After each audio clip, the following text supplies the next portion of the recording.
se sintetizan enzimas virales replicadas del material genético viral y síntesis de cápsides. Es decir, activamente este material genético viral entra en una combinación con el material genético y hay una réplica activa, réplica. Entonces, este se convierte, ¿no? Si fuera un RNA, por ejemplo, ¿no? Se convierte en ADN, primero acá en el citoplasma, y una vez que es ADN, se combina con el ADN de la bacteria, ¿no? De la célula, y una vez que están unidos ADN con ADN, producen mayor cantidad de partículas ADNs, ¿no? Y luego estas empiezan a formar proteínas, y para formar proteínas entran, ¿no?, a subunidades ribosómicas y van produciendo proteínas. Entonces tenemos acá material genético proteínas. Entonces, ¿qué hace en este momento la célula? Ensambla, ¿no? Empieza a ensamblar. Hay tanta cantidad de material genético, tanta cantidad de proteínas, que la pobre célula no da más y estalla. ¡Pum! Estalla, ¿no? Ocurre la lisis de la célula, ¿no? Y al mismo tiempo se da una fase de ensamblaje. ¿Qué significa ensamblaje? Allá. Entonces, aquí hay proteínas, aquí hay material genético, entonces material genético al centro, proteínas a la periferia. Material genético al centro, proteínas a la periferia. Están formando partículas virales, ¿no? Y una vez que todo eso está listo, pues la célula termina de estallar y todas esas partículas virales quedan libres, ¿no? Entonces, ¿cómo se llaman esas partículas virales? Se llaman viriontes. Entonces, a ver, en este momento tú dices, ¿qué es un virus y qué es un virionte? Bueno, virus es la unidad que conocemos y decimos, por ejemplo, como hemos mencionado acá atrás, ¿no? Virus de varicela es un virus de ADN. Virus de fiebre amarilla es un virus de ARN, ¿no? Tal cual. Y cuando estamos hablando de virionte, viene a ser el bebecito, ¿verdad? Todas esas partículas que se han formado producto de la réplica, ¿no?, del virus a costas del material genético de la célula, ¿no? Todas esas partículas, vamos a decir, virus bebitos, ¿no? Infinitos virus bebitos, esos virus bebitos se llaman viriontes, ¿ya? Virión o viriontes, ¿no? Tanta cantidad hay acá de viriontes que la célula explota, revienta, ¿no? Entonces, eso se llama un ciclo lítico, y lo que arriba se llama un ciclo lisogénico. Entonces, no vas a olvidar que en el ciclo lisogénico, no, la célula no muere, solamente está infectada, ¿no? Aparentemente el individuo está sano, pero adentro su material genético ya está contaminado con el virus. En cambio aquí, ¿no?, en el ciclo lítico, el virus se activa, ¿no? Y empieza a ser agresivo, más infeccioso, entra en su proceso lítico. ¿Cómo? Haciendo que su material genético se combine con el material genético de la bacteria y obligándola a esta a hacer replicación viral. ¿Qué significa replicación viral? Luego de la réplica tendrían que nacer acá más células hijas. Pero no, el virus obliga a la célula a que en vez de que salgan células hijas, nacen viriontes, miles y miles y miles. Y esa es la razón por la que un paciente de VIH, ¿no?, baja gravemente, por ejemplo, su línea de linfocitos, ¿no? Los linfocitos CD4, que son los que son atacados, lógicamente disminuyen porque están muriendo. Están muriendo porque la enfermedad entró en el proceso lítico, ¿no? Entonces, fíjate, por eso dice acá, en el ciclo lítico, la célula hospedadora no se divide. ¿no? ¿Cómo se va a dividir si ya estalló, si ya reventó? En el ciclo lítico, los virus están reproduciéndose a expensas de la muerte de la célula hospedada. Quedó bien claro, jóvenes, ¿verdad? Muy bien. Entonces, al final de la replicación viral, mira todavía lo que hace el virus, ¿no? Acá tenía su material genético ensamblado con sus proteínas, ¿no? Pero no contento con eso, mira acá en naranjita tienes el material genético y ahí afuera en celestito las proteínas de la cápsula, ¿no es cierto? Entonces acá se acerca a la membrana celular, esta es la membrana celular, ¿no? La membrana celular, y hace que esa membrana celular forme una gema, un chichoncito, una evaginación, ¿no? Se acerca, mira por acá, y entonces esa gema se hace más profunda porque está ingresando la partícula viral y finalmente se cierra ese pedacito de membrana, esa gema se cierra y el virus sale. ¿Qué ha resultado? Ha pasado que el virus ha salido y se ha robado parte de la membrana de la célula hospedada, ¿no? En el momento de liberarse por gemación, ¿no? Ha jalado membrana celular de quién? De la célula que ha infectado, ¿no? Entonces, la liberación final de los virus ocurre por gemación. Y tú ya sabes qué es lo que implica la gemación final. No es que la célula va a morir, no, sino que sencillamente, ¿no? Está arrastrando parte de la membrana celular, ¿no? Que va finalmente ahora, entonces tú tienes ahí un virus completo, ¿no? Su genoma, sus proteínas y su capa final de protección, ¿no? Mira, listo. Entonces, fíjate, ahora tú recuerdas aquí la estructura del VIH, que pues provoca la enfermedad del SIDA, ¿no?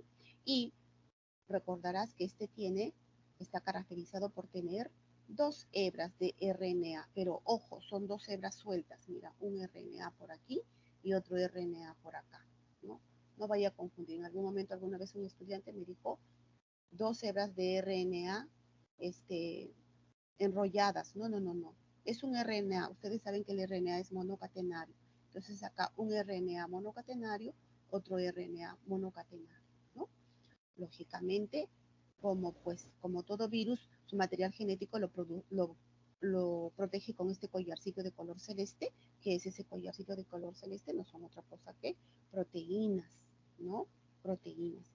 ¿Y qué tipo de proteínas son esas de color celeste? Son las P24, ¿no? Y luego tenemos aquí otra envoltura, ¿no? Otra envoltura también de proteínas y que se llamarán, en este caso, las proteínas de una cubierta más externa. Por ejemplo, mira aquí, proteína matriz P17, ¿no? Fíjate, envolturas de proteínas, ¿no? Y finalmente tenemos aquí, en rosadito, ¿quién está? La envoltura, ¿no? ¿Y qué cosa está atravesando acá la envoltura como clavitos, como alfilercitos?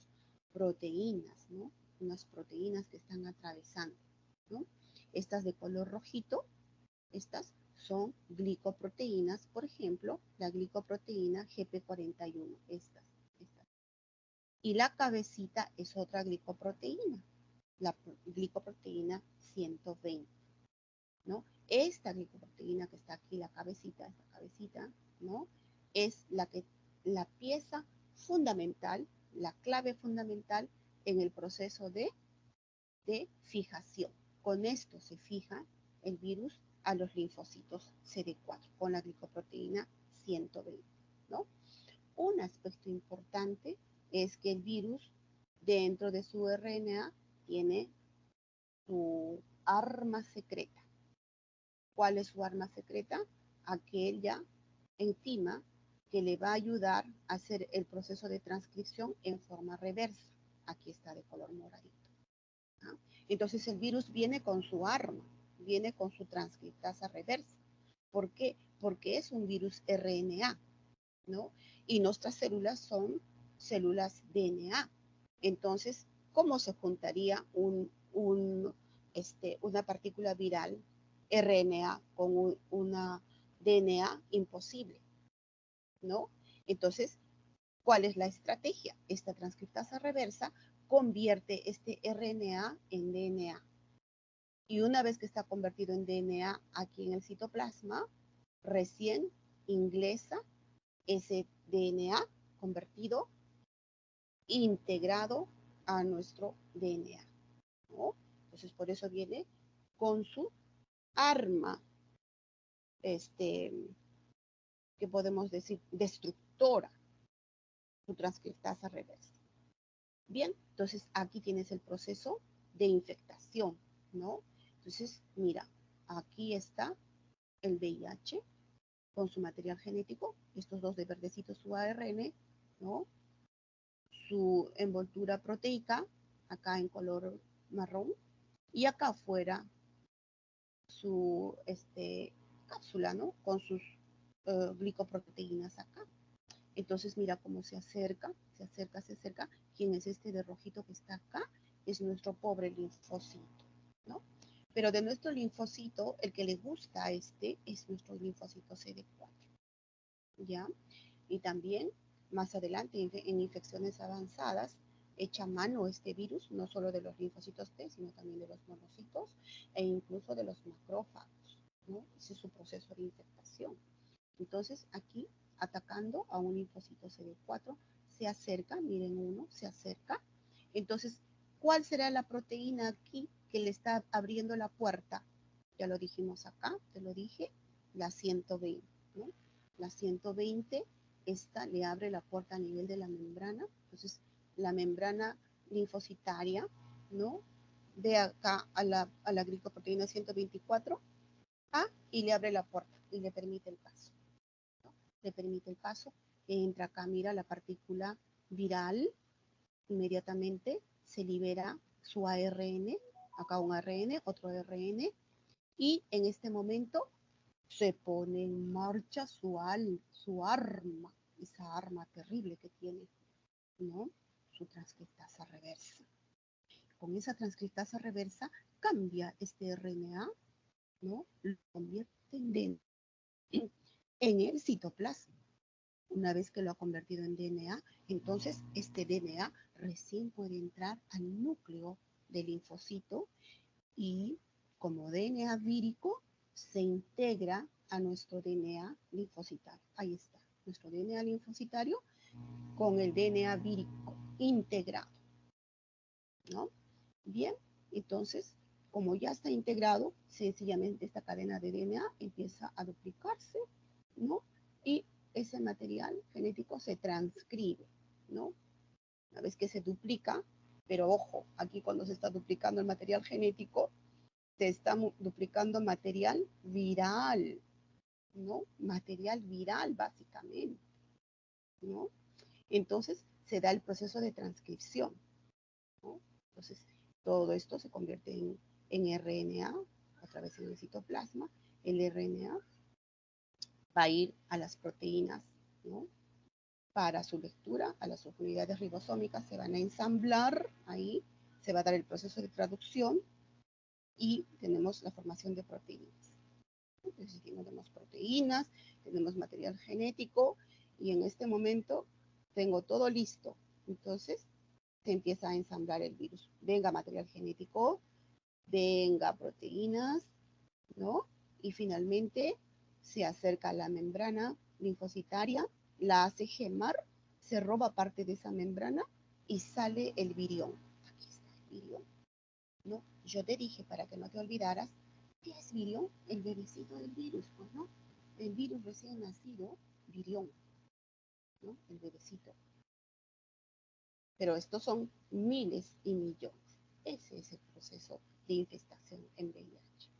Cuando hay infestación de VIH, entonces tú tienes que recordar que esta transmisión eminentemente es vía sanguínea. Entonces, ya te dije que nosotros que hacemos laboratorio clínico nos podríamos contagiar cuando estamos procesando las muestras sanguíneas, ¿no? De repente me pincho y me contagio ahí con una sangre de una pacientita VIH positivo. Uno. Dos, cuando de repente voy a recibir transfusión sanguínea, ¿verdad? Pero hay que recordar que en los centros de atención hospitalaria tienen pues unidades de sangre debidamente tamizadas. ¿Qué significa esto? Que están listas para transferirte las unidades liberadas de todo tipo de enfermedad, ¿no? Que no tenga VIH, que no tenga, son como 12 enfermedades que se tamizan, ¿no? Entonces, claro, así se protegen a los pacientes, ¿no? Con unidades completamente tamizadas o liberadas. Pero en algún momento de repente se da una transfusión que vamos a decir, uy, yo no sé, en condiciones de extrema emergencia, en zonas periféricas, puede haber un paciente que se está muriendo y una transfusión porque ya no puedes llegar a los centros aquí especializados, ¿no? Entonces, por transfusión sanguínea puede ingresar el virus, ¿no? Los médicos, los cirujanos, candidatos número uno a contagiarse. Las mamitas embarazadas, ¿no? A través de la transmisión madre-niño. En el proceso de lactancia, ¿no? Por la leche se puede transmitir a la criatura y evidentemente en las relaciones sexuales. Entonces, mis queridos alumnos, no practicar relaciones sexuales sin protección, a cuidarse extremadamente, porque no solamente el virus del VIH se puede transmitir, ¿no? En las relaciones sexuales, sino hay un virus más peligroso y más común que también se llama el papilomavirus, ¿no? Entonces, no se puede admitir ya en nuestra cabecita la idea de tener relaciones sexuales sin protegernos. Seamos felices en nuestra vida sexual, pero protegiéndonos, ¿ok? Bien, no vayamos a pensar que cuando vamos a la piscina nos va a dar VIH. O cuando alguien me estornuda en la cara, no. O porque de repente vino un insectito, le picó, un mosquito, le picó a un pacientito que tenía VIH y luego ese mosquito viene y me pica a mí. No. O porque de repente entró un pacientito VIH en mi baño, luego entro yo. O porque de repente un pacientito se alimentó usando mis cubiertos. No, ¿no? Entonces, eminentemente por relaciones sexuales, por transfusiones sanguíneas y por todo lo que hemos mencionado. ¿Correcto? Muy bien. ¿Cómo sabemos si nosotros tenemos finalmente o nos hemos contagiado con VIH? En primer lugar, si tenemos sospecha, lógicamente es porque hemos tenido relaciones sin protección. Me voy a llenar de pánico. Ay, Señor Santo, me da adrenalina. Somos seres humanos y ante todo somos seres biológicos y pasa, jóvenes, pasa. Por eso no me canso de recomendarles, más allá del aprendizaje de lo que es nuestra CEPRE, aprendamos para nuestra vida, ¿ok? Por favor, siempre protegidos. Bueno, hagamos de cuenta que en algún momento se nos olvidó y se nos olvidó la protección. Entonces vamos a estar bien preocupados. ¿Qué vamos a hacer? Inmediatamente vamos a acudir a un establecimiento para que nos hagan una prueba de ELISA, ¿ya? Entonces, si esa prueba de ELISA sale positiva, solamente eso va a ser un diagnóstico presuntivo. Todavía no me voy a espantar. Solamente la voy a traducir como ELISA positiva, ¿ya? Puedo ir también a un laboratorio para que me hagan una prueba. Hay pruebas rápidas y también hay pruebas que se hacen en procesos sanguíneos, en todo un procedimiento de ELISA, ¿no? Las pruebas de ELISA y también hay pruebas rápidas, ¿no? Todo eso son pruebas presuntivas, ¿ya? Presuntivas. ¿Qué cosa significa presuntiva? Sospechoso, ¿no? Si yo quiero confirmar si realmente me he contagiado, tengo que ir a una prueba confirmatoria. ¿Cómo se llama esta prueba confirmatoria? Westerblot. La prueba Westerblot es una prueba molecular, ¿no? Más específica, que exactamente va a detectar la presencia de virus VIH. Y si ese Westerblot sale positivo, recién voy a poder decir que soy un paciente VIH positivo. ¿Correcto? Muy bien. Bueno, antes de entrar a lo que es el mundo de las bacterias, ¿no? Vamos a recordar esto que se llama la teoría celular. Bueno, cuando hablamos de teoría celular, estamos hablando, ¿no?, de que la célula es la unidad fundamental de todo ser vivo, ¿no? Esta teoría, chicos, es una teoría extremadamente importante en el mundo biológico. ¿Quiénes la han sustentado? Estos científicos que ustedes están viendo por ahí, ¿no? Scheiden, Schwann, todos ellos, ¿no? Entonces, pero antes de ellos, no lo veo ahí, pues eminentemente está eh, Robert Koch, ¿no? Bien, después vienen todos ellos y ellos dicen, ¿no? Después de sus estudios dicen, oye, todas las plantas están formadas por células. Luego dicen, Virchow, por ejemplo, solo aparecen células por división de otra célula preexistente.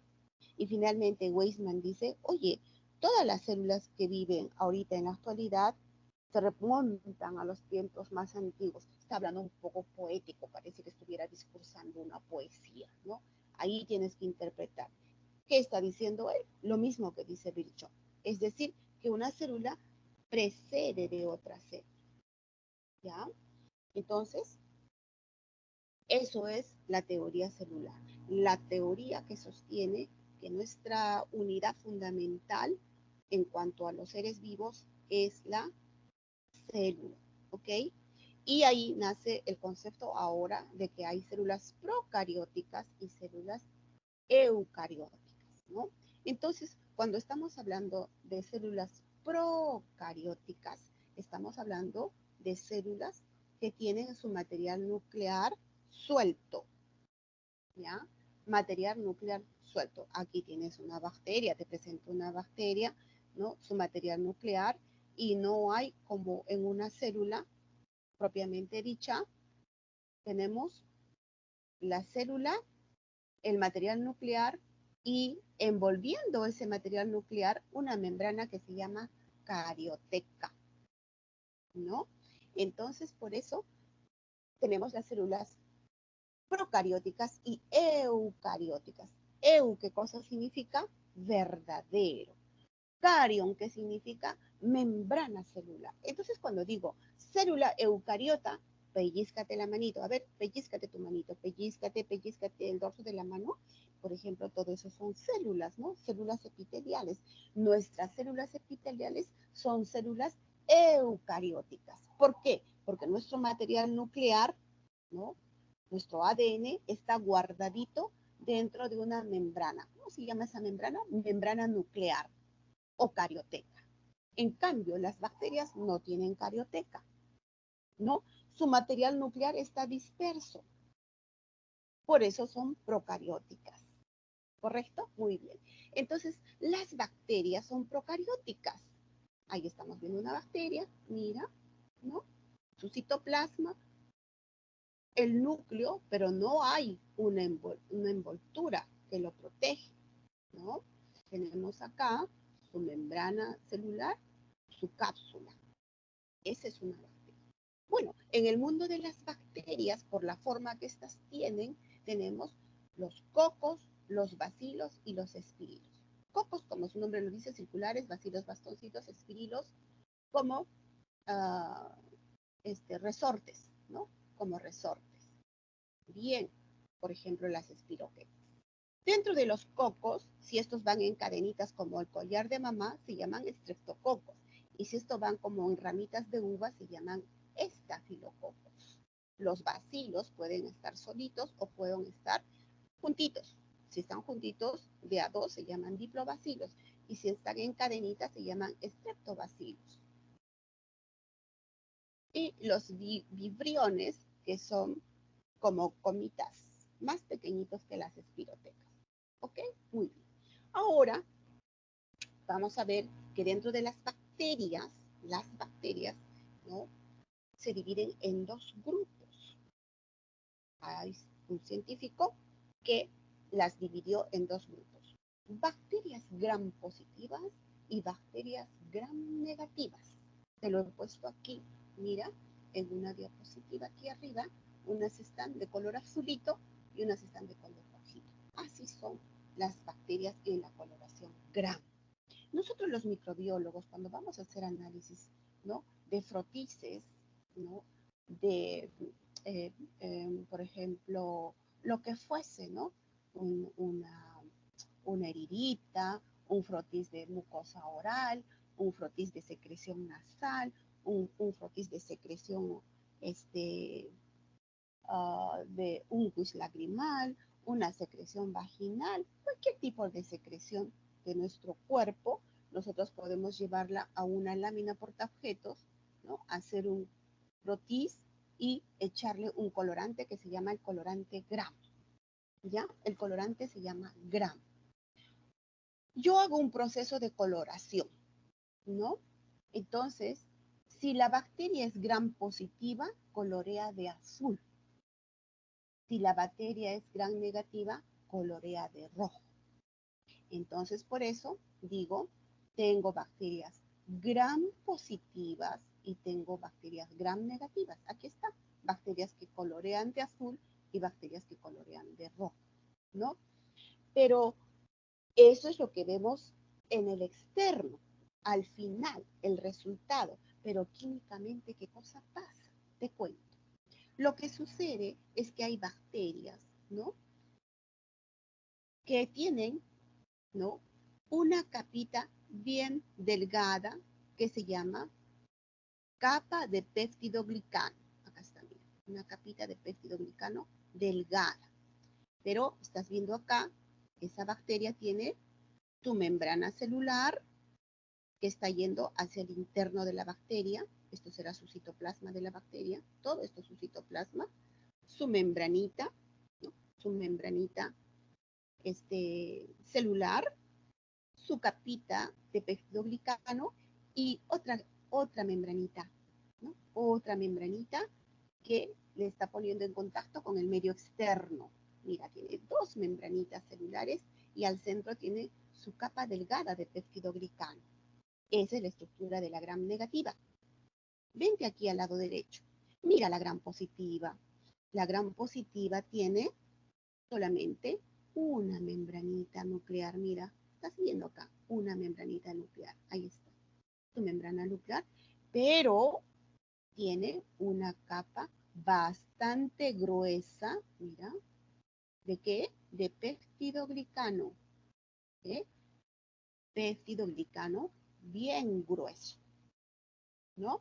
Entonces, claro, cuando yo le echo el colorante acá, esta que es Gram positiva, como tiene el peptidoglicano bien grueso, entonces atrapa el colorante azul.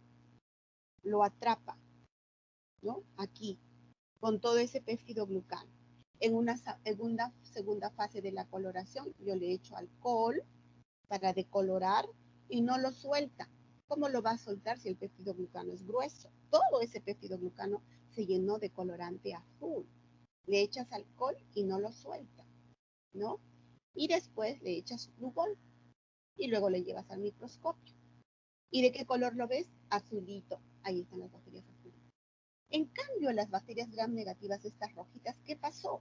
Le echamos el colorante vino acá, se depositó en la capa delgadita del peptidoglicano, luego le echo alcohol para decolorar, lavo la laminita con bastante alcoholcito y el colorante se va. Claro, el colorante se destiñe. ¿Por qué? Porque la capa de peptidoglicano es delgadita, ¿no? Luego le echo el Lugolcito y luego continúo el enjuague con agüita, miro al microscopio y ¿de qué color se ve la bacteria? Rojita, porque se ha decolorado, porque se ha salido todo el colorante azulito, porque el peptidoglicano es delgadito. ¿Viste?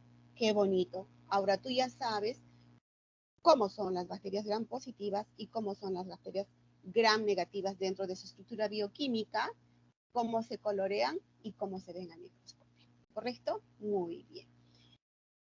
Ahora vemos, ¿no?, la arquitectura de la célula procariótica. Aquí estás viendo una bacteria, ¿no? Una bacteria, mira, una bacteria. Como ves acá, acá tiene su material nuclear, ¿no? pero no hay ninguna membrana que lo contenga. Si tuviera una membrana aquí, esa membrana se llamaría carioteca. No la tiene, pues por eso es procarionte. Entonces, toda esa zona donde está su material nuclear se llama nucleoide, ¿no? Tiene también porciones de material genético chiquititos acá, en forma de anillitos, mira. Acá, estos redonditos, estos círculos, no son otra cosa que material también genético, pero así de pequeñito, como un anillito, no como todo esto grande, ¿no? Largo, no. Entonces, ese material genético así chiquito como un anillo se llama plásmido, ¿correcto? Muy bien. ¿Qué tiene estos puntitos acá? Puntitos, puntitos, puntitos, puntitos marroncitos, se llaman ribosomas, ¿ya? Las bacterias se caracterizan por tener gran cantidad de unidades ribosómicas, mira, gran cantidad de unidades ribosómicas, ¿ya? Externamente tiene su membrana, ya hemos visto, esa membrana nuclear, mira qué bonita, la hemos visto acá, membrana nuclear, dos membranas nucleares para la gram negativa, una membrana nuclear para la gram positiva, mira, membrana nuclear hacia la parte externa, más allá de la membrana nuclear, perdón, membrana celular, ¿no? Membrana celular, todo esto, más allá de la membrana celular, acá de color verde, ¿qué cosa sería eso? La pared celular, ¿no? La pared celular. Y afuera, ya la parte externa, la cápsula, ¿no? Y fuera de la cápsula, ¿qué cosa estamos viendo? Unos pelitos, ¿no? Unos pelitos que tiene la bacteria. Dentro de estos pelitos hay unos pelitos importantísimos que toman un nombre especial que se llaman fimbrias y que ellos van a participar en su proceso de replicación, ¿ya? Y al interior de la bacteria tenemos estas unidades que se llaman los mesosomas, que son muy importantes en el proceso de la división de la bacteria, ¿ok? Y lógicamente este fondo que tú ves ahí, este contenido, es el citoplasma, donde lógicamente tenemos qué cosa, agüita, proteína, glúcido, lípidos, iones, ¿ok? Inclusiones celulares. ¿Cómo se llama esto que hemos estudiado? Célula procariótica, Miss, una bacteria. Muy bien. Entonces miren acá los flagelos de la bacteria. Si tiene un flagelito, monotrico. Si tiene un mechoncito ahí al costado, lofotrico. Y si tiene los pelitos en los dos costaditos, anfitricas. Si lo tiene en todo su cuerpecito, peritricas. Oye, qué gracioso. En mi facultad, cuando los colegas, bueno, que cuando teníamos 20 años tenían tanto cabello y ahora que están base 50, ¿no? Base 60, han perdido el cabello, les queda por ahí arriba 3, 4 pelitos, ¿no? Arriba, en la calvita. Entonces, mis colegas les dicen, ay, ahí vienen los lofotricos, ¿no? Porque tienen un mechoncito nomás ahí que les queda, lofotricos. Bien, muy bien. Entonces, mira acá, en esta fotografía, tú estás apreciando, oye, directamente cómo es la bacteria a nivel de microscopía electrónica, ¿ya? La microscopía electrónica te permite ver así la bacteria, imagínate. No la vas a ver así. Nosotros en microscopía vemos así las bacterias como te las estoy mostrando acá. Así nosotros vemos al microscopio. Entonces, uno de estos, mira, un puntito de acá, un bacilo de acá. Imagínate cómo se ve aquí en microscopía electrónica, ¿no? Entonces, la microscopía electrónica nos permite ver el detalle estructural de esto que se llaman las fimbrias. Y aquí nos está mostrando, ¿no? Este pelo que es importante, ¿no? Este pelo que es importante, que está participando en el proceso de el paso del material genético de esta bacteria a esta otra bacteria. ¿Ah? Entonces, vemos acá, también dentro de la bacteria, mira, estás viendo la célula procariótica, la bacteria, esto de rosadito es su material genético, en este caso un ADN, y acá en anillitos chiquititos, ¿no? Anillitos chiquititos, tiene material genético así, circular pequeñito. Esa característica tienen las bacterias. Y eso nosotros la usamos mucho en biotecnología. ¿Saben para qué? ¿No? Imagínense, dentro del mundo biotecnológico, por ejemplo, para producir vacunas, no vamos a trabajar pues con toda la longitud del ADN, Dios mío, es como trabajar con kilómetros y kilómetros, ¿no? Es imposible. Es preferible trabajar, como por decir, con 10 centímetros de material genético antes de trabajar con 1000 kilómetros de material genético, ¿verdad? Cosa similar en el mundo microscópico, ¿no? Es más fácil trabajar, ¿no? Con una secuencia genética pequeñita, ¿no? Digamos, de 15 pares de bases, a trabajar con una secuencia genética de 15.000 pares de bases, ¿no? En estos pequeñitos, en estos círculos de ADN pequeñitos, nosotros podemos manipular el material genético de mejor forma, ¿no? Cortarlo, por ejemplo, cortarlo acá un fragmentito e insertar ahí material genético de otra bacteria que me interesa, ya tengo la combinadita, y luego esta célula que tiene material genético con el material genético que lo he inyectado y que es de mi interés, lo hago procrear. Eso que acabo de hablar se llama ingeniería genética o procesos de biotecnología. Entonces los plásmidos son útiles en esas actividades. ¿Ok? Muy bien. ¿Qué cosas serán los plásmidos? Segmentos cortos de material genético. Esos son los plásmidos, en forma de anillo. Segmentos cortos de material genético en forma de anillo. Las bacterias, queridos alumnos, tienen una estrategia de supervivencia, ¿no? Estas, para no desaparecer de la naturaleza, saben pasar de un estado vegetativo a un estado esporulado.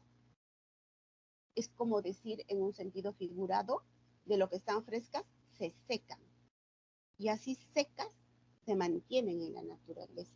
Por eso cuando hay una bacteria en un proceso infeccioso, entonces uno dice, oye, ¿cuánto tiempo esta se mantiene esporulada?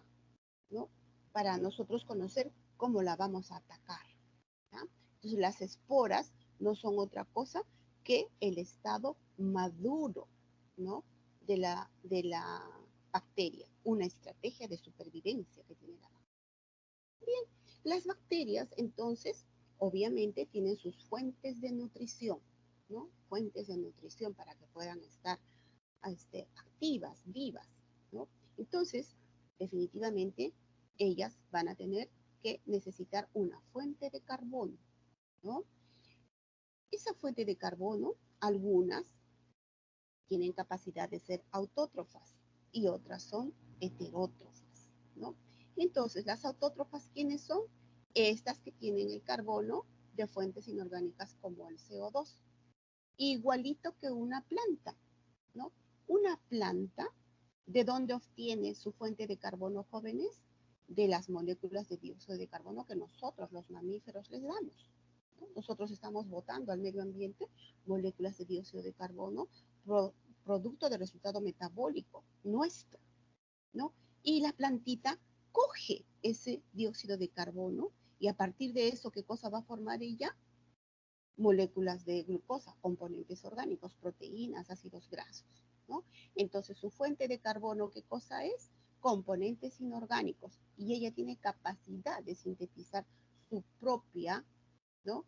Sus propias moléculas orgánicas. Entonces, por eso se llaman ellas autótrofas, ¿no? En cambio, las heterótrofas, pues es la que necesitan obtener carbono de otras fuentes orgánicas. ¿Ok? Muy bien. Ahora, en base a la fuente de energía, unos son quimiótrofas y otras fotótrofas, ¿no? Fotótrofas, estas eminentemente dependientes de la luz, como la mayoría de los procariontes. Quimiótrofos, como por ejemplo estas, ¿no? Les gusta alimentarse de azufre, ¿no? Las tiobacterias, por ejemplo. ¿Ah? Muy bien. Entonces, ahora que las conocemos un poco, vamos a ver cómo estas se reproducen, ¿no? Cómo es que nacen muchas y muchas bacterias. Su proceso es bastante simple. Miren, sencillamente se parten en dos, ¿no? Por eso se llama bipartición, ¿no? Entonces, tienes acá una bacteria. Acuérdate que la bacteria es procariótica y lo estoy repitiendo creo como tercera o cuarta vez. Se llama procariótica porque tiene su material genético, su material nuclear suelto. No hay una membrana que lo contiene, no hay una carioteca, Por eso se llama procarionte, ¿no? Entonces, aquí tienes la bacteria, mira, ¿no? Su membrana celular, su pared celular, su material genético, ¿no? Entonces, esta va a entrar en proceso de duplicación. Entonces, el material genético se duplica, ahí tienes, mira, se está duplicando el material genético y paralelamente se está formando esta estructura que se llama mesosoma, ¿no? De la membrana nuclear está extendiendo un mesosoma, una extensión de la membrana nuclear a través del citoplasma hasta el núcleo. Parece, ¿sabes qué cosa es esto? Cumple una función análoga al cordón umbilical. Es como si fuera el cordón umbilical de la bacteria, ¿no? ¿Por qué? Porque por ahí va a ir, ¿no?, los nutrientes y va a participar en lo que es eminentemente la separación de una célula a la otra célula. Mira, ¿ve? Entonces por eso aparece el mesosoma, se duplica el ADN, ¿no? Y entonces, claro, como hay dos materiales genéticos ya replicados o duplicados, un solo mesosoma no es suficiente. Entonces, el otro material genético también tiene que tener su mesosoma, ¿no? Entonces, aquí se está produciendo un proceso de tabicación o separación. El mesosoma se proyecta, ¿no?, y separa la célula en dos, como ves acá. Se septa, se divide en dos. Entonces, mira, el mesosoma tiene una participación importante en la división de la célula, ¿no? Crea dos septos y luego tenemos acá las dos unidades que ya en su momento se van a separar. Mira, luego tienes acá una célula hija y la otra célula hija, ¿no? Entonces, de esa manera, sencillamente, la bacteria se ha duplicado. Bueno, entonces acá nos hablan de cómo la bacteria hace su transferencia de genes, cómo es que pasa su información genética de una bacteria a otra. Eso se llama transferencia de genes. Cómo el material genético pasa de una bacteria a otra, ¿no? Bien, entonces hay tres procesos de transferencia de genes bacterianos, ¿ya? Transformación, conjugación, transducción, ¿ya? Transformación, conjugación, transducción. Son los tres mecanismos por los cuales, ¿no?, por los cuales la célula pues transfiere genes, transfiere material genético. Muy bien, entonces vamos aquí. Transformación, sencillamente cuando tienes acá una célula, ¿no?, una célula que ha duplicado su material genético y su material genético va a pasar de esta célula a otra célula. Mira, y tenemos acá una célula receptor. Entonces, en un proceso de transformación hay una célula donante de material genético, donante de material genético y una célula que lo recepciona, ¿no? La otra bacteria, acá la otra bacteria con su material genético en celestito que se comporta como la receptora, ¿no? Entonces, el material genético de esta, como estás viendo, está pasando a la otra, a la receptora. La receptora está captando este material genético. Mira, aquí está representado con esta doble rayita naranja. Entonces, este material genético llega a la receptora, se integra en la receptora, como ves acá, mira cómo se integra, ¿no? Y forma parte de su material genético. Entonces, claramente, mira, la célula donante le ha transferido sus genes a la célula receptor, ¿no? ¿Cómo se llama este proceso? Transformación. Claro, la receptora se transformó, ¿no? Ya no es una célula con un material genético único, sino aquí tiene ya un material genético transformado, porque ha recibido material genético de una donante. Muy bien, ahora tienes acá una bacteria que va a hacer un proceso de conjugación para pasar su material genético a la otra. En este caso, tenemos una célula donadora. Aquí está la célula donadora. tengo otra célula receptora, ¿no? Bacteria donadora, bacteria receptora. Fíjate que en la bacteria donadora tengo aquí un plásmido, ¿no? Y acá tengo su cromosoma bacteriano, o sea, su ADN gigante, ¿no? Y acá su plásmido, su ADN chiquitito, ¿no? ¿Qué pasa? Esta célula donadora se acerca a la célula receptora, ¿no? Y le extiende su pelito, este pelito, este pelito. ¿Ya? Ahora, ese pelito que participa en este proceso de conjugación se llama pili, ¿no?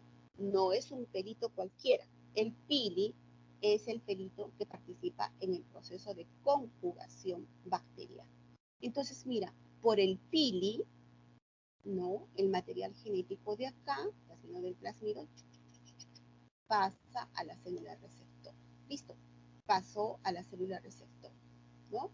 Y entonces ahora tenemos acá una célula receptora con el plásmido idéntico al que le dio la célula donadora. ¿Cómo se ha hecho la transferencia de este material genético a esta célula receptora? A través de un pili bacteriano.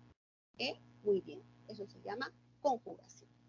Acá vemos un proceso de transducción. En este caso, la bacteria, ¿no? Acá tenemos una bacteria, es infectada por un fago que integra su genoma, ¿no? Entonces, el ADN del fago se separa de modo imperfecto. Acá está el fago que se integró. Acá tienes, mira, mejor está aquí, más visible.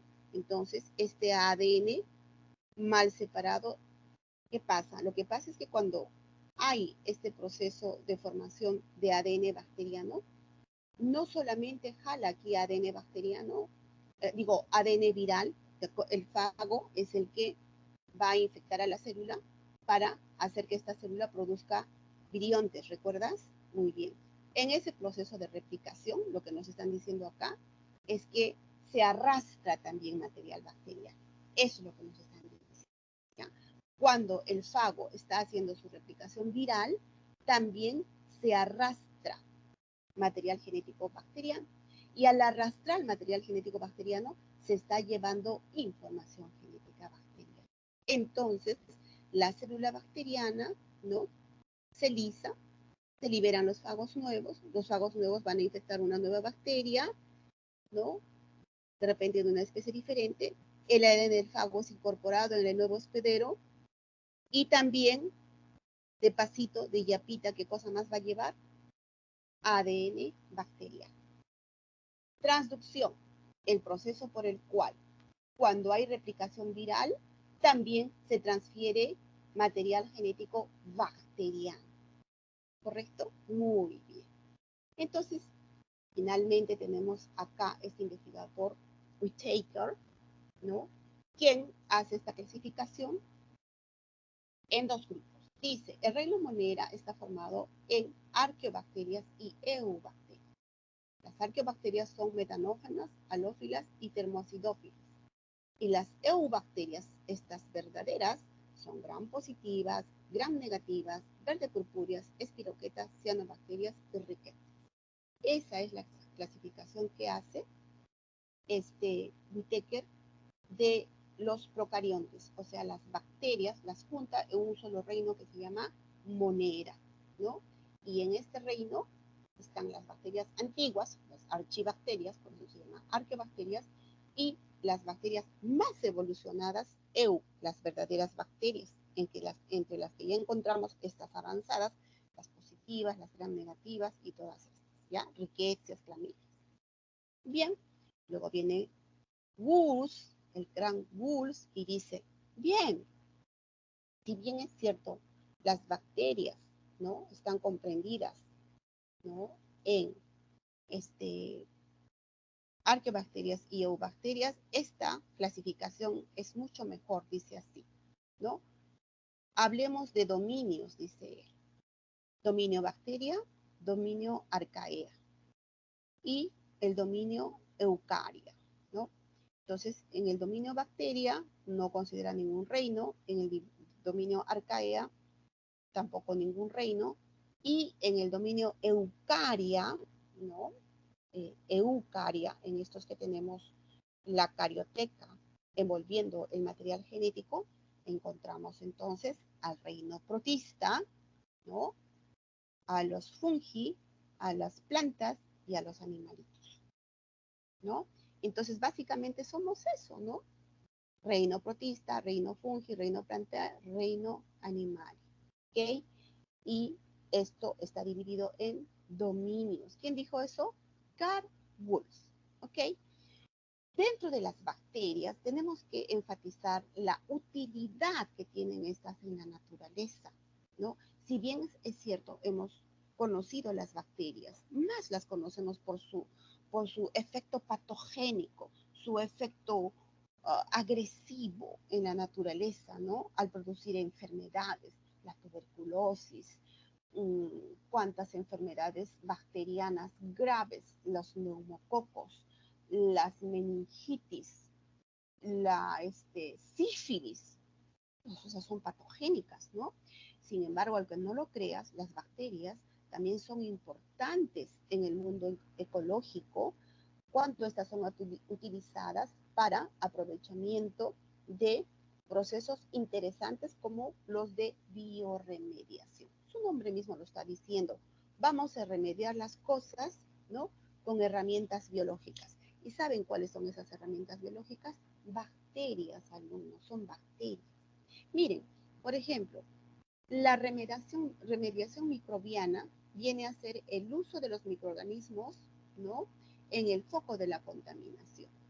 Por ejemplo, cuando hay los derramamientos de petróleo, ¿no? Uno dice, ahora, ¿cómo vamos a limpiar ese derramamiento de petróleo tan grave, que se ha suscitado en Ventanilla, ¿no?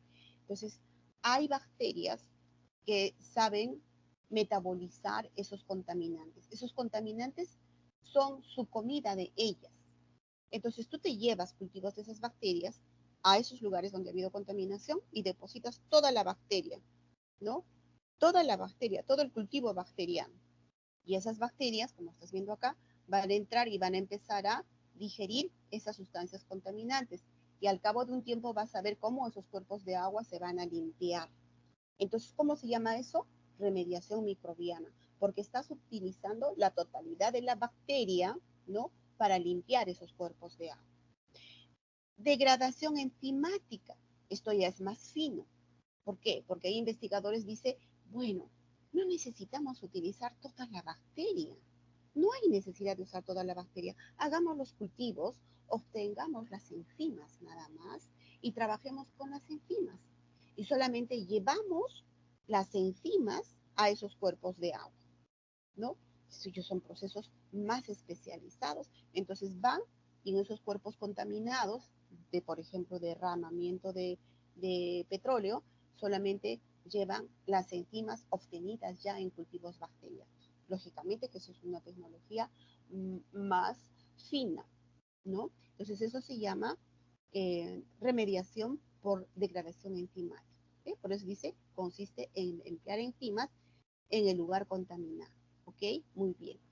Y bueno, así como las bacterias limpian el medio ambiente de los contaminantes, existen plantas también que hacen bioremediación, ¿no? Mira, por ejemplo, las zonas mineras, en este momento piensa en Cerro de Pasco, en Arequipa, que tienen tantas zonas mineras ahí, a la periferia del lugar donde están haciendo la extracción no vas a encontrar campos de cultivo, todo es desolado, no hay ganado, ¿no? Entonces es una preocupación. Y han habido científicos en el otro lado del océano, ¿no? Por ejemplo, en el Japón y en la China, que ellos han avanzado en este tema y ellos han descubierto que hay plantitas que nosotros podemos sembrar en esos terrenos de mineros, donde se ha ejecutado extracción minera, ¿no? Las sembramos y esas plantitas se alimentan de estas sustancias pesadas, de estos contaminantes. Es su fuente de nutrición para ellas y crecen. ¿no? Y al hacer ellas el proceso de alimentación, cuando ellas se nutren de estos suelos, los limpia de los contaminantes y también producto de su metabolismo se están añadiendo nuevamente la humificación, ¿no? La remediación que necesita ese terreno para volver a ser normal. Esa ciencia, esa especialización se llama bioremediación, ¿ya? Muy bien. Y en nuestro país, yo por lo menos ya he visto, en muchas universidades he visto proyectos de jóvenes en agronomía y en biología trabajando activamente con bioremediación. Hay plantitas que son, por ejemplo, árboles y otras son, por ejemplo, hierbitas, ¿no? Que trabajan en ese tema. Entonces, lógicamente, los investigadores dicen, sí, los árboles hacen buena bioremediación, pero un ciclo biológico de un árbol es más complejo. Mejor hay que trabajar con un ciclo biológico de una hierbita porque su ciclo biológico es más cortito. ¿Ya? Acá estoy viendo una cosita que dice acá, profesora, listo, muy bien, ahora vamos a empezar a resolver todito el cuestionario, ¿ya? Pero voy a leer esto que dice acá, acabo de leer esto. Profesora, en la replicación del VIH, cuando la cápside se une a la membrana ya con las proteínas, ¿quién es la que sintetiza la proteína G120, G41? Amor mío, las proteínas han sido sintetizadas en el momento que se produce la replicación del DNA, ¿no? Entonces el virus le obliga a la célula, le obliga primero, ¿no? Entra RNA viral, ese RNA viral con su transcriptasa reversa se va a volver en DNA viral. El momento que el DNA viral inyecta a la célula, en ese momento la célula empieza a sintetizar las proteínas. ¿eh? Entonces, en ese momento de síntesis de ADN, se está sintetizando esto, las proteínas necesarias, ¿no? ¿Cómo se llama? Las unidades de aminoácidos necesarias para formar las proteínas 120 y G41. ¿Ya? Muy bien. No, la retrotranscriptasa no tiene nada que ver en eso. ¿Ya? La retrotranscriptasa, su función es hacer, a ver, acá si estás entendiendo lo que estoy diciendo, o mejor voy a volver a la diapo acá para que te quede bien en claro. Aquí.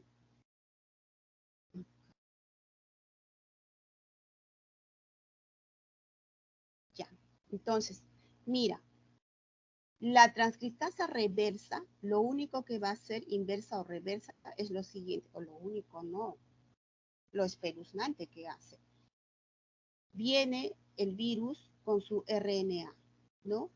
Si no hubiera transcriptasa reversa, el RNA queda aquí en el citoplasma y no puede ingresar al núcleo. No puede ingresar porque ese es un RNA. En el núcleo nosotros tenemos en nuestros linfocitos DNA. Para que el DNA se pueda replicar, pues ese solito DNA que tenemos se separa y se replica y forman células hijas. Pero este ADN viral está interesado en formar viriontes.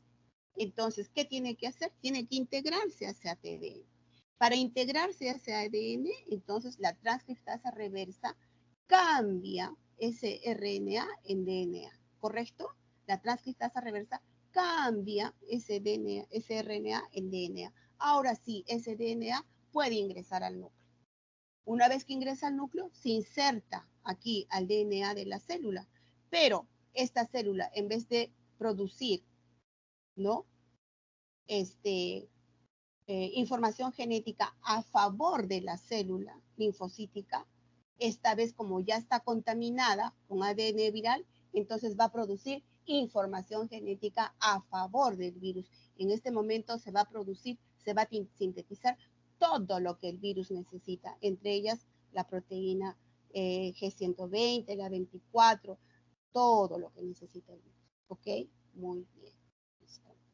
Vamos con la otra pregunta. Regresamos acá. Profesora, cuando el virus sale por gemación de la célula, ¿deja intacta la célula o qué deja dentro de ella? Mi amor, esto es así. Mira. Acá está, mira. Entonces, se está acercando aquí, ¿no? el virus se está acercando aquí a esto de rojito es la membrana celular, ¿no? La membrana celular. Se acerca. Entonces, sencillamente la membrana celular lo que se hace es evaginar, ¿no? Evagina, ¿no? Le sale un chichoncito, pero en realidad pero te digo chichón en sentido figurado. Ese chichón se llama gema, ¿no? Le sale una gemita. Rodea, envuelve al virus y acá se cierra la gema, ¿no? Se cierra. Se sella esto. Sencillamente la membrana linfocítica, acá, la membrana de la célula, esta con esta se cierra. Y esta gemita se suelta, como estás viendo acá, mira, se suelta, ¿no? Y aquí tienes el virión, ¿no? Saliendo el virión. Igual acá, creo que acá había otro procesito de gemación. Acá está, mira, ¿ves? Igualito, ¿ves? Estás viendo acá la proteína de la cápside, todo lo que tiene, ¿no? Todo lo que se necesita se ha sintetizado ya, ¿no? Entonces acá tienes este material genético viral, proteínas de la cápside, entonces empieza el ensamblaje. El material genético se irá al centro y las proteínas de la cápside se irán ahí en celestito afuera.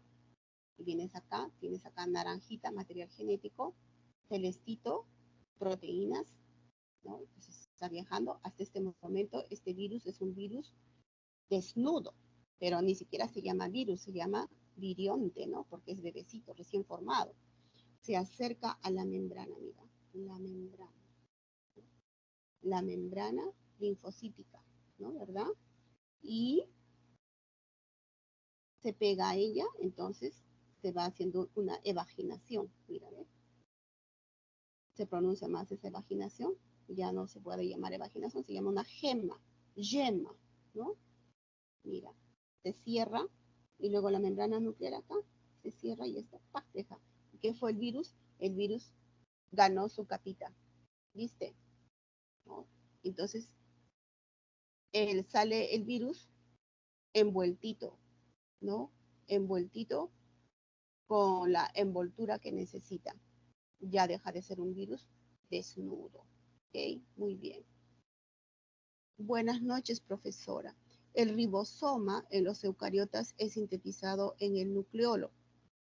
No, el ribosoma está en el citoplasma, niño. Y el ribosoma en el procariota es sintetizado en el citoplasma. Los ribosomas están en él. Las unidades ribosómicas se ubican en el citoplasma, jóvenes. Las unidades ribosómicas, acá está, mira. ¿Dónde está la bacteria? Bacteria, ¿dónde estás? Bacteria. Bacteria. Aquí está la bacteria. ¿Dónde están las unidades ribosómicas? Aquí en el citoplasma, mira. Puntitos, esos puntitos marroncitos son los ribosomas. Los ribosomas viven en el citoplasma. ¿Ya? Ahí, ¿qué cosa contienen? ARN, ¿no? Justamente en esas subunidades ribosómicas es donde se hace la lectura de lo que se ha transcrito en el proceso de síntesis de este material nuclear.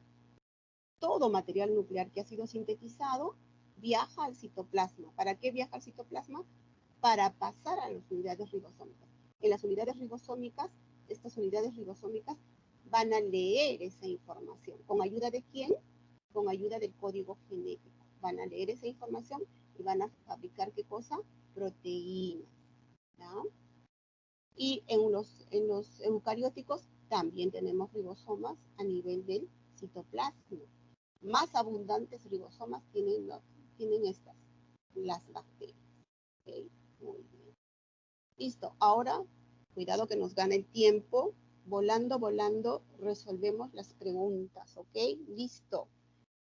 Pregunta número 1. ¿Alguien puede colaborar leyendo la pregunta? ¿O lo hago yo a la velocidad del rayo? Ok, voy a leer yo la pregunta. ¿Ok? Listo. Vamos a leer la pregunta. A ver. Ajá, acá está. Listo. Muy bien. San Marcos, semana número 2. Pregunta número 1. Uy, acá hay una serie de errores en la secuencia. 1, 1, dice, pero es luego el 2, ¿no? Ya, 1. Dice, un investigador que estudia enfermedades de plantas,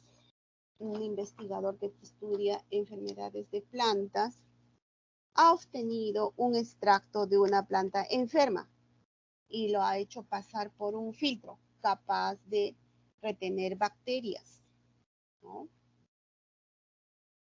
El líquido filtrado lo inocula en una planta, ¿no? Sana, y esta planta cae enferma. Es demasiado fácil esa pregunta. Esto es posible porque, ustedes ya tendrán la respuesta. Sí, porque el causante de la enfermedad es un virus más pequeño que una bacteria. No, porque el filtro debe haber retenido a todo agente biológico. Sí, porque los virus pueden atraer filtros igual que las bacterias. D, sí, porque la planta está afectada por un hongo unicelular. E, no, porque las plantas no suelen ser afectadas por bacterias. ¿Cuál es la respuesta, niños?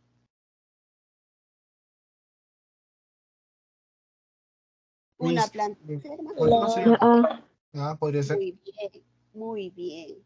Tan fácil, se está cantando ahí, mira, extremadamente. Sí, porque, claro, la causante de la enfermedad es un virus más pequeño que la bacteria, por eso se ha filtrado, pues, ¿no? El filtro usado habrá retenido las bacterias, pero los virus no. Uy, esto me da, ¿qué hora es? Les voy a comentar una cosa rápidamente. Me da pena, chicos, miren. Un pariente mío muy querido, un primo hermano mío, jefe de gastroenterología del Goyeneche de Arequipa, me llama por teléfono en plena pandemia, ¿no? Y me dice, aquella vez había una locura en relación a las mascarillas jóvenes. Y me dice, tú que eres microbióloga, me dice, habrá que usar las K95, pero creo que no es suficiente, ello me dice. Y yo le digo, más que suficiente que te pongas la K95, que estés usando esas celestitas. Así que te pongas 2 de las celestitas, por ahí se filtran las bacterias. En cambio, la K95 no se filtran las bacterias. El diámetro de la porosidad de estas no permite que pasen las partículas virales.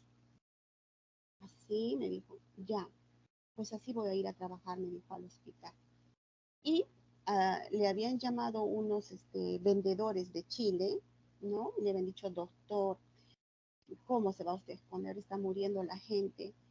Mire, le vamos a vender estas mascarillas que tienen una estructura de cobre interno, ¿no? Son muy resistentes al paso de los gérmenes.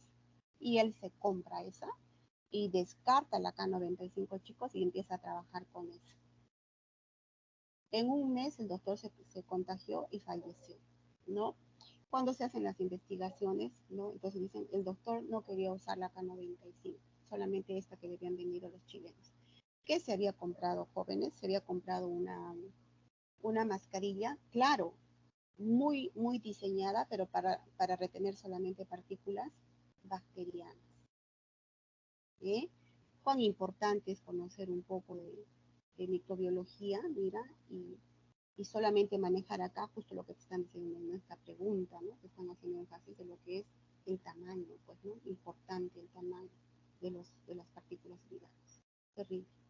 Bueno, vamos con la pregunta número 2. Un tejido animal enfermo presenta, aparte de su material biológico, ADN extraño.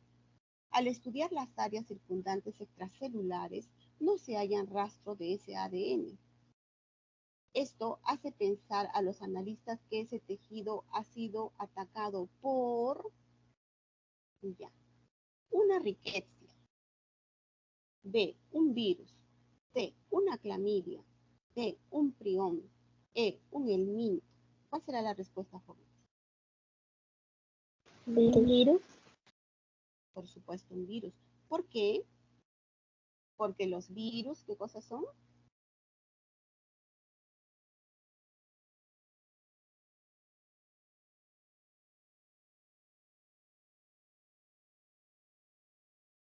Necesariamente un virus para que pueda vivir tiene que entrar a una célula.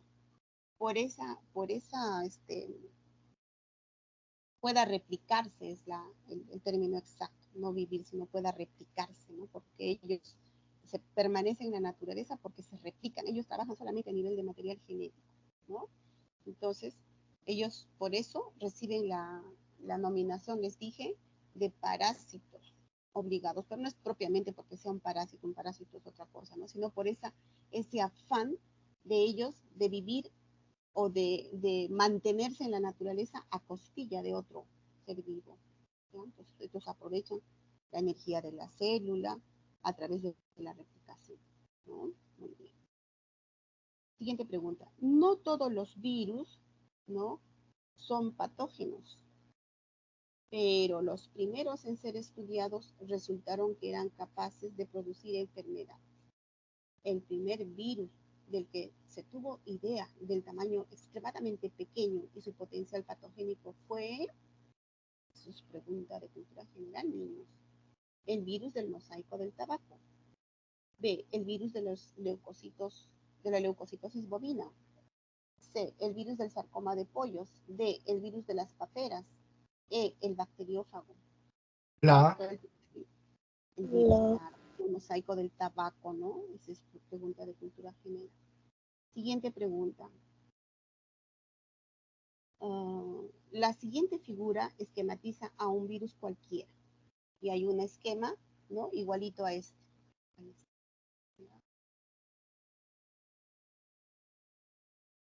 Ahí está. Eso nos está mostrando. La siguiente figura esquematiza a un virus cualquiera. La estructura inmediatamente relacionada con el ácido nucleico viral y que lo rodea es llamada capsómero, cápside, envoltura, nucleocápside, membrana. Regalo del Día de la Madre, creo que es ese. ¿Cuál es? Cápside. Muy bien. Un virus ha sufrido una mutación perjudicial que ha alterado a las proteínas de su cápside. Debido a esto, es probable que durante su ciclo replicativo falle la etapa conocida como, vamos, metabolismo, replicación, fijación, síntesis, denudación. La respuesta es, vuelvo a leer. Un virus ha sufrido una mutación perjudicial. Ya. Pobre virus, pero no hay que tenerle pena a los virus. Que ha alterado a las proteínas de su cápside. Alteradas sus proteínas, ¿ya?, de su cápside, de acá afuera de su envoltura. Ahí tienes que pensar, ¿no? Más bonito acá. Ahí está. Estas de afuera, estas han sufrido una alteración, ¿no? Debido a esto, es probable entonces que se va a afectar. ¿Qué cosa se va a afectar en su ciclo replicativo? El metabolismo, la replicación, la fijación. Fijación. Ah, ¿la qué? ¿La qué, bebecitas? Fijación. Muy bien. Entonces, queda muy, muy bien para la niña que contestó. Claro, si se afecta la estructura de la cápside, niños, de la envoltura, ¿no? Entonces, de hecho, el virus va a perder la capacidad de fijarse, ¿no? Muy bien. Se está evaluando una serie de genomas virales purificados y extraídos de muestras. El investigador principal sabe que una de estas no puede corresponder a un virus porque presenta A, RNA de doble cadena, B, DNA de doble cadena, C, DNA y RNA, D, DNA de una bacteria, de una cadena. DNA de una cadena. ¿Dónde existirá DNA de una cadena? E, RNA de cadena simple. Respuesta. La C. Muy bien. ¿Por qué? El virus es específico, o es ADN o es ARN. Muy bien, me gusta, sí, qué bonito. 7. Acerca Acerca del virus de la inmunodeficiencia humana, establezca usted el valor de la verdad. Por favor, niños, lápiz y papel, rapidísimo, porque esa trabaja con verdadero, falso, ¿no? Y luego tenemos que buscar abajo cuál es. Ya, muy bien. Acerca del virus de la inmunodeficiencia, establezcan el valor de la verdad. La partícula viral presenta envoltura. ¿Sí o no? ¿Verdadero o falso? Verdadero. Ahí está, ahí está el virus, está en pantalla. B, verdadero, muy bien. Siguiente. La partícula presenta un genoma RNA de doble cadena. Falso. Claro, ¿cómo va a ser? Como la otra niña que me dijo en la otra clase. Muy bien, falso. El virus VIH-Sida se transmite por el aerosol de la saliva. Falso. Falso. Muy bien. B, el virus infecta linfocitos T, cooperadores, microglia, macrófagos, ya que estas células presentan el receptor CD4. Verdadero. Muy bien, Verdadero. entonces la secuencia de respuesta sería la... Claro, verdadero, falso, falso, La E. verdadero. Muy jóvenes. Una polimerasa especial es capaz de tomar una cadena de RNA viral simple, hacerle una cadena complementaria como DNA y luego la misma enzima destruye la cadena de RNA original y la reemplaza por una cadena de DNA adicional y complementaria a la formada primero, terminando en un DNA viral de doble cadena. ¿Cómo se llama esta enzima? Polimerasa RNA. B, retrotranscriptasa. C, DNasa de doble cadena. D, polimerasa, ¿qué cosa dice? DNA. E, RNasa viral. ¿Cuál es la respuesta? Retrotranscriptasa. Retrotranscriptasa. 9. En el Sistema Nacional de Salud, la prueba confirmatoria estándar para la determinación de la presencia del virus VIH es una muestra que se realiza mediante el ensayo de, ya saben ustedes, demasiado fácil, ¿no? ELISA, La E. PCR, prueba enzimática, Southern-blot, Westerblot. ¿Cuál es? La E. Westerblot. Muy bien, niños. 10. Mediante diferentes estudios se ha determinado que las primeras células en formarse en nuestro planeta tenían una estructura especial, distintas en varios aspectos a las células animales y vegetales actuales. Entre estas diferencias que presentan, ¿no?, la célula procariótica resalta A, la ausencia de una verdadera membrana plasmática. B, la carencia de ácidos nucleicos de doble cadena. C, la ausencia de ribosoma. D, la presencia de un DNA sin membrana que lo rodee. Le pondremos de lo que estamos hablando para que todos se estén ubicando. Ya. ¿No? E, el gran sistema de membrana internas de procarionte. Finalmente, pues es ya. La respuesta es... La D. Claro. La D. Muy bien, ¿no? Lo he repetido como 10 veces. La célula procariota se diferencia de la eucariótica, ¿no? Principalmente porque la eucariota tiene membrana nuclear o carioteca. En cambio, la procariota no la tiene, ¿no? Muy bien, chicos. 11. En una muestra fresca observada al microscopio, se observan las células procarióticas de la imagen adjunta. Hay unos bacilitos, ¿no? 1, 2, 3, 4, 5 bacilitos pegaditos, ya. Que usted debe describir en cuanto a la forma, tamaño y distribución. ¡Ay, qué fácil! Con base en la figura observada. Ya, ustedes dirán, ¿son bacilos? B, son espirilos, son chespirilos, digo espirilos. C, son vibriones, cocos o estreptobacilos. ¿Qué son, niños? Bacilos. Muy bien. 12. Durante el desarrollo de su investigación, un tesista estudia la estructura procariótica presente en sus muestras. Él observa que las células que estudia presentan en su parte más externa un material de diferente espesor que no es la pared celular, sino más externa y que ha enviado a analizar.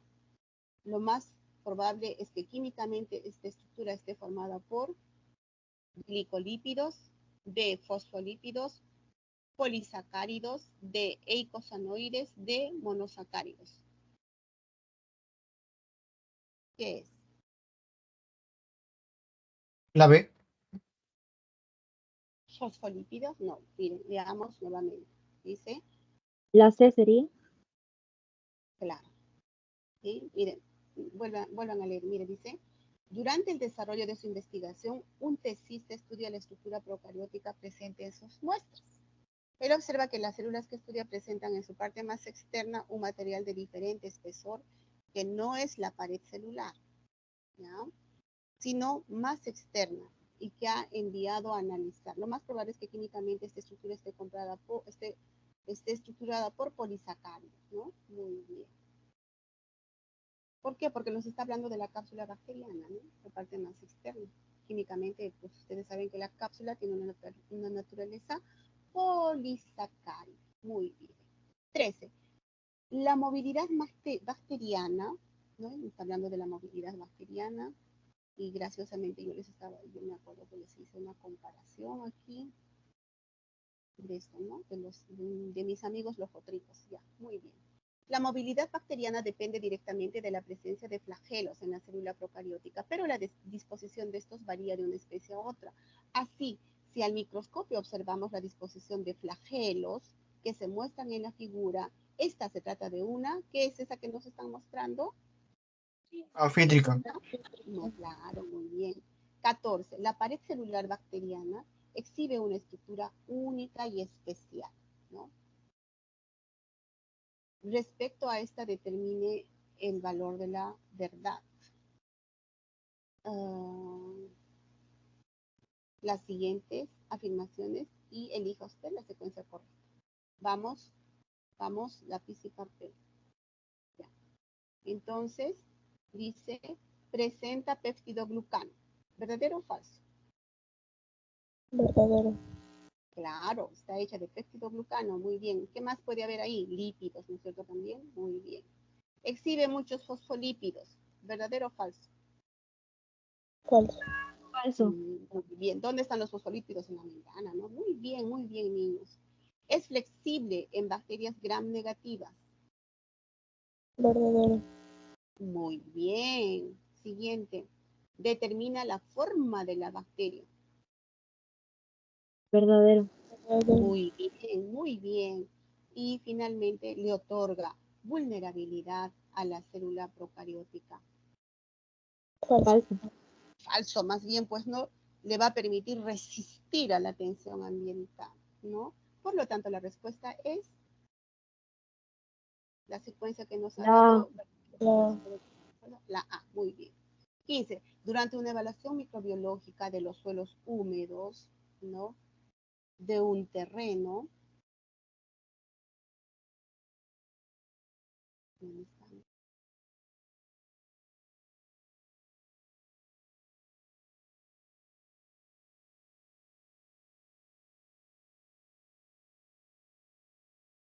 Ya, a ver.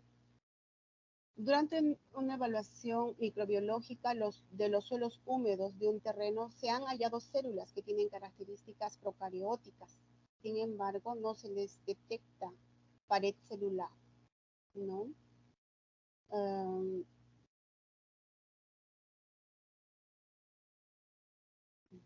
Estoy por acá. Virus.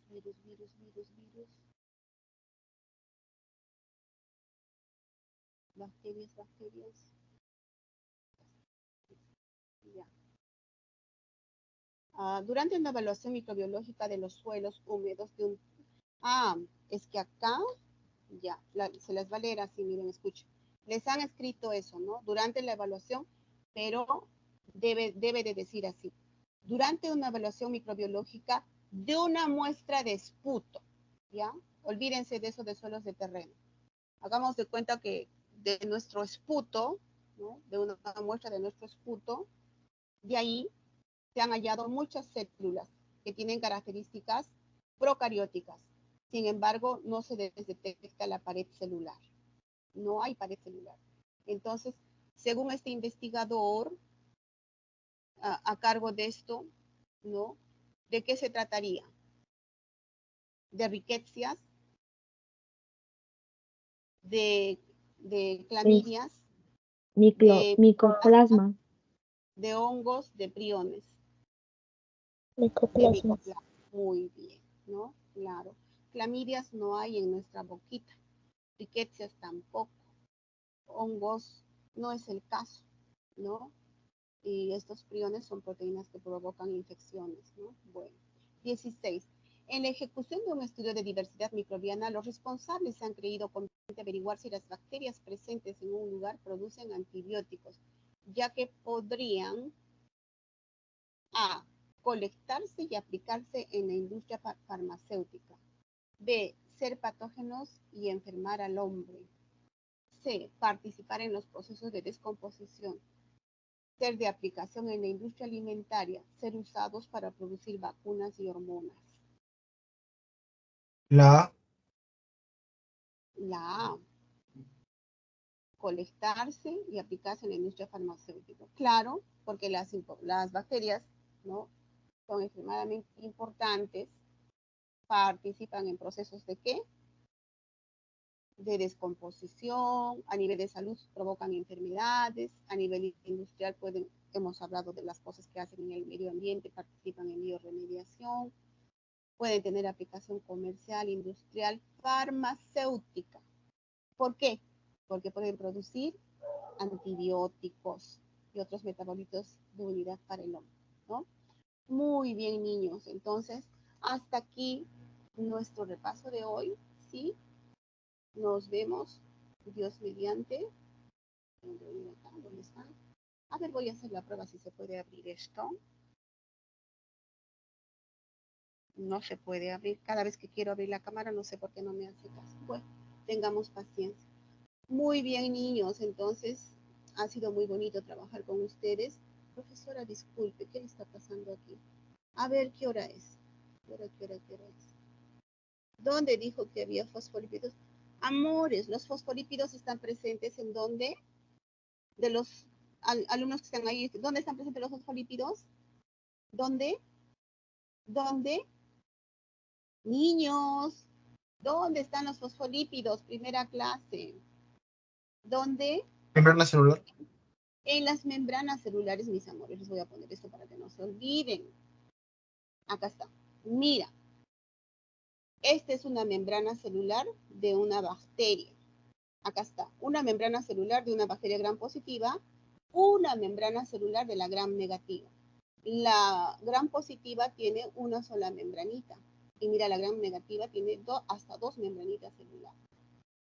Ahí solamente concéntrate, vente acá en el lado derecho para el que ha hecho la pregunta, niños, porque también lo hemos hecho la semana anterior, ¿sí? Cuando hemos hablado de la estructura de la membrana plasmática, hemos dicho que la membrana plasmática está formada por una capa bilipídica, ¿no? Fosfolipídica, mira acá está, qué bonita, esta es la membrana.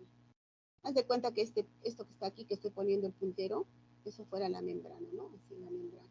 Claro, ahí es una cosa delgadita, una hojita, pero si esa hojita le ponemos ampliación zoom, es esto. Esta es la membrana, mira.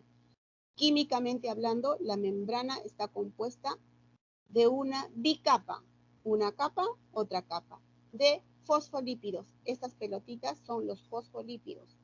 ¿Eh? Fosfolípidos, acá mira, fosfolípidos. Y a la parte interna, ¿no? ¿Quiénes están?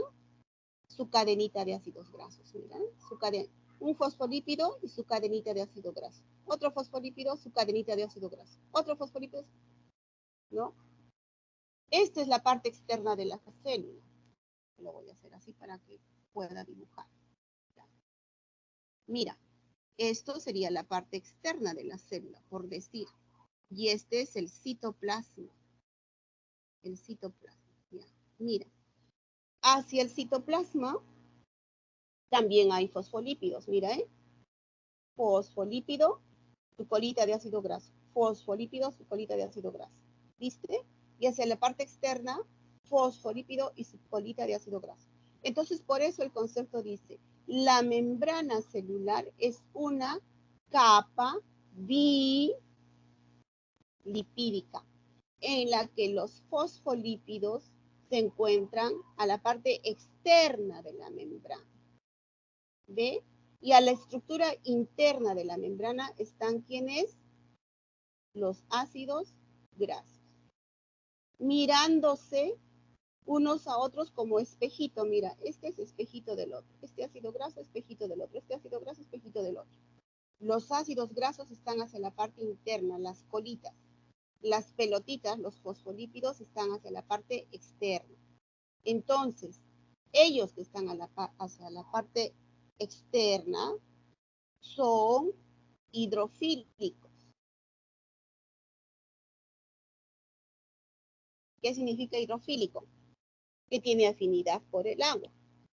Y estos que están a la parte interna, que son los ácidos grasos que están acá a la parte interna, son homofóbicos, ¿no? ¿Por qué?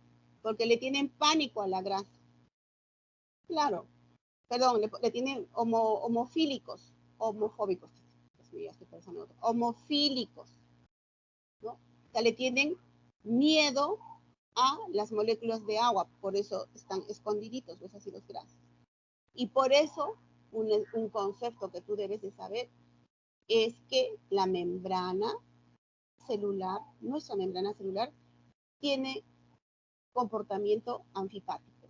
¿Qué significa anfipático?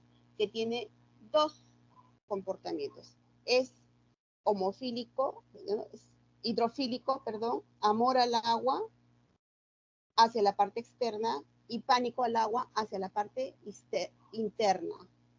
Claro, a la parte interna está la grasa tiene pánico al agua, por eso está escondida.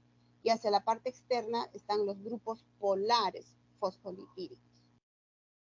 ¿Correcto? Ahora sí, ¿nos hemos comprendido? ¿Dónde está acá? ¿De dónde está el que preguntó el de fosfolípido? Ya no hay nada acá la pregunta. Bueno, dice. Acá está. ¿Dónde dijo que había? Ya. Ah, creí que había escuchado mal. Muchas gracias, profesora. Ay, niños. ¿Ahora sí está todo claro? ¿Sí? ¿Sí? Para que no te olvides eso, pon aquí tu palma de tu mano, pues así. Pon tu mano aquí, así, mira, tu mano haces así, y la parte dorsal la pones para arriba, la palma para abajo. Haz de cuenta que tu mano así puesta es la membrana, ¿no? La membrana, esa es la membrana. La palma de tu mano está yendo hacia el citoplasma y el dorso de tu mano está yendo hacia la parte externa de la célula. ¿Qué cosa hay allá afuera? Fosfolípidos, ¿no? Hacia la parte externa. ¿Qué cosa hay hacia el citoplasma? Fosfolípidos también. ¿Qué cosa está en el medio? Ácidos grasos, ¿no? ¿Comprendió? ¿Sí? ¿Sí? Niños, dígame que sí o no. Sí, mi sí se entendió.